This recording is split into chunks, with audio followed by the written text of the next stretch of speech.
નમસ્કાર આદરણીય આચાર્યો અને સંચાલકો।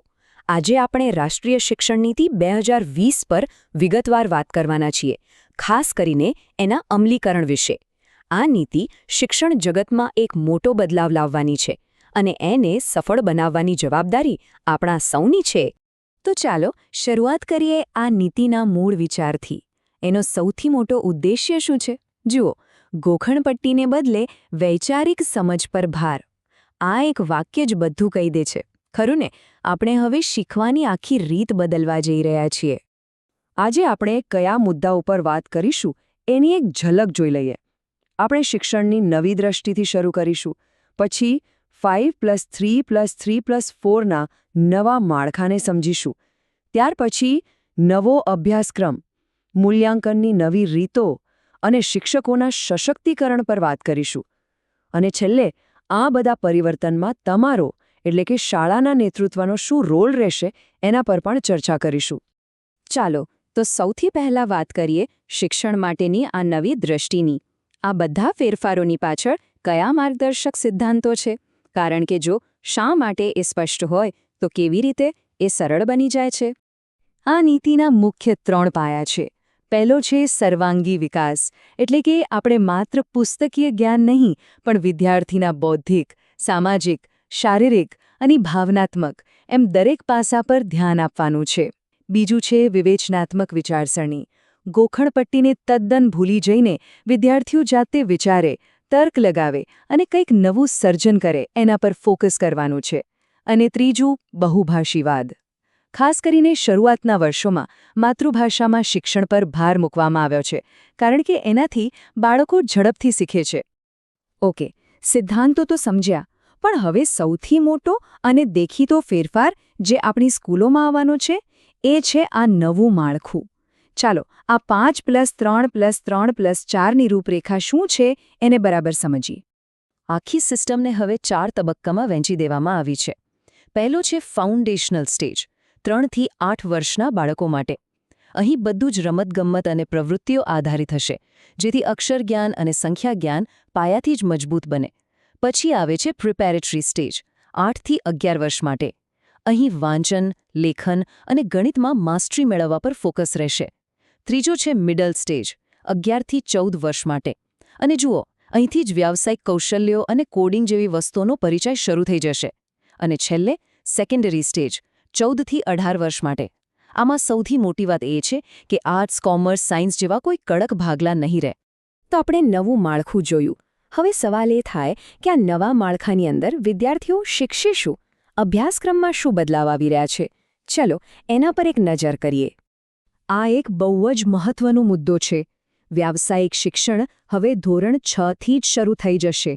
વિચારો, સુથારી કામ હોય, ઇલેક્ટ્રિક કામ હોય કે પછી માટી કામ, આવી પ્રેક્ટિકલ સ્કિલ્સ વિદ્યાર્થીઓને નાનપણથી જ શીખવા મળશે। આનાથી શ્રમનું સન્માન વધશે અને ભવિષ્ય માટેના નવા રસ્તા પણ ખુલશે। અને હા, આજના ડિજિટલ યુગમાં પાછળ કેમ રહેવાય? એટલે જ વ્યાવસાયિક શિક્ષણની સાથે સાથે ધોરણ 6 થી જ કોડિંગ પણ શીખવવામાં આવશે। આનાથી વિદ્યાર્થીઓમાં લોજિકલ થિંકિંગ અને પ્રોબ્લેમ સોલ્વિંગની ક્ષમતા વધશે। અને આ તો કદાચ સૌથી મોટો અને આવકારદાયક ફેરફાર છે।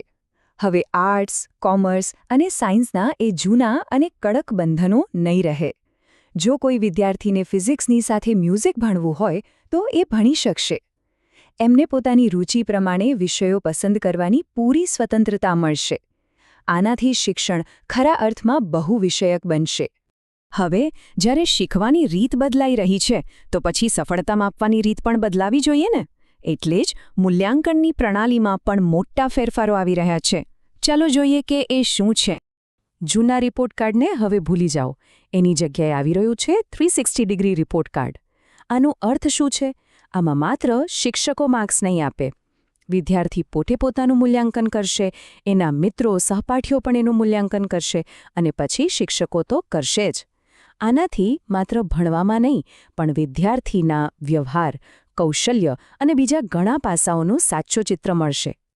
અને આ નવી મૂલ્યાંકન પદ્ધતિને દેશભરમાં એક સરખી રીતે લાગુ કરવા અને એના માટેના ધોરણો નક્કી કરવા માટે એક નવી રાષ્ટ્રીય સંસ્થા બનાવવામાં આવશે, જેનું નામ છે પરખ। એનું કામ એ સુનિશ્ચિત કરવાનું રહેશે કે તમામ બોર્ડમાં મૂલ્યાંકનના નિયમો અને ધોરણો એક સમાન રહે.